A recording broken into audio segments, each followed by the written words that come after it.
competition. The trick in American colleges is not getting in, but staying there.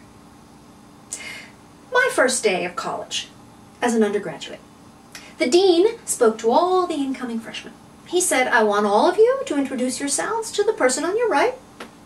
How you doing? Everything. And then he said, I want you all to introduce yourselves to the person on your left. So we turned around, hello. And then he said, only one of you will succeed in graduating. And he was pretty much right. Of 900 incoming freshmen in my class, only about 350 got their degrees. What happened in between was college. Now, in most countries, in many countries, you take a test to find out which college you're going to be able to go to. And it's ranked according to your score. And once you get in, your worries pretty much over. You have to work, but not as hard as you had to do with fear of failure and a low test score hanging over you. In America, your test scores matter. They're part of the admission process. TOEFL or SAT or GRE or LSAT or whatever. They're an important piece of the puzzle.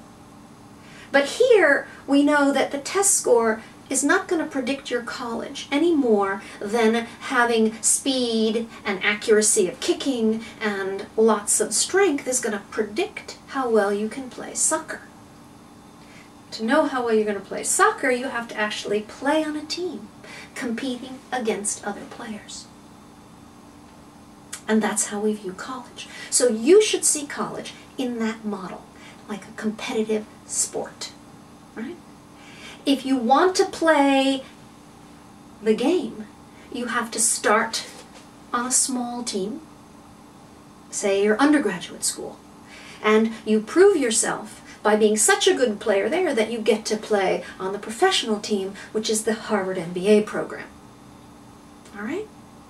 So, in America, while there is competition to get into the best of schools, the real challenges begin after you are in class. So you need to think of every class like a match. All right? Now, you might think, well, I'll be okay. Well, there are a lot of teachers who grade on something called a curve. So, if you imagine there are 15 people in the class, all right? The teacher divides it up, and there'll be, right? And we have A, B, C, D, and F.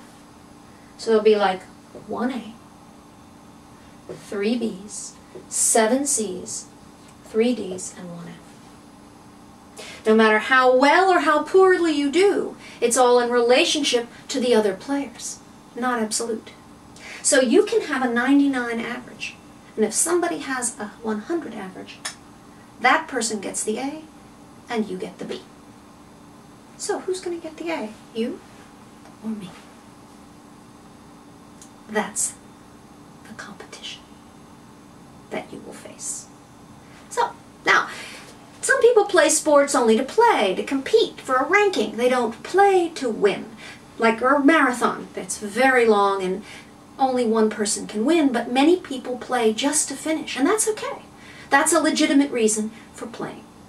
But still, even to finish a marathon, you have to train really hard. Right? And if your grades fall too low, you'll be dropped. You'll be dropped from the race. So you have to take into consideration the competition.